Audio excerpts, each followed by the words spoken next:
એક મોટા ગામમાં શાંતિલાલ નામના એક વૃદ્ધ પિતા તેમના બે દીકરાઓ અજય અને વિજય સાથે રહેતા હતા. પિતાએ આખી જિંદગી મહેનત કરીને એક મોટું અને સુંદર ઘર બનાવ્યું હતું.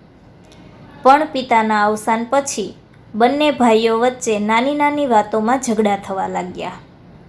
એક દિવસ વાત એટલી વધી ગઈ કે બંને ભાઈઓએ ઘર વહેંચવાનો નિર્ણય કર્યો.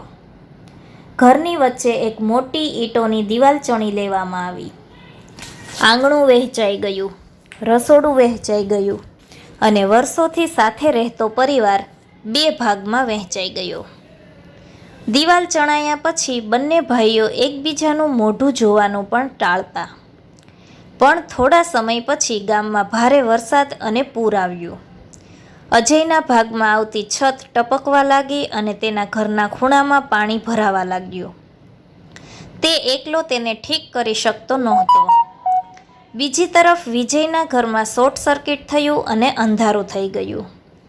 તે રાત્રે અંધારામાં અને વરસાદમાં બંને ભાઈઓ પોતપોતાના ઘરમાં ડર અને મુશ્કેલીમાં હતા. અચાનક વિજયથી ના રહેવાયું.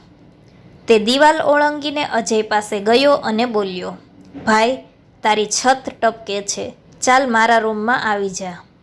અજયની આંખમાં આંસુ આવી ગયા. તેણે કહ્યું, "અને તારા ઘરમાં અંધારું છે. ચાલ આપણે સાથે મળીને લાઇટ ઠીક કરીએ."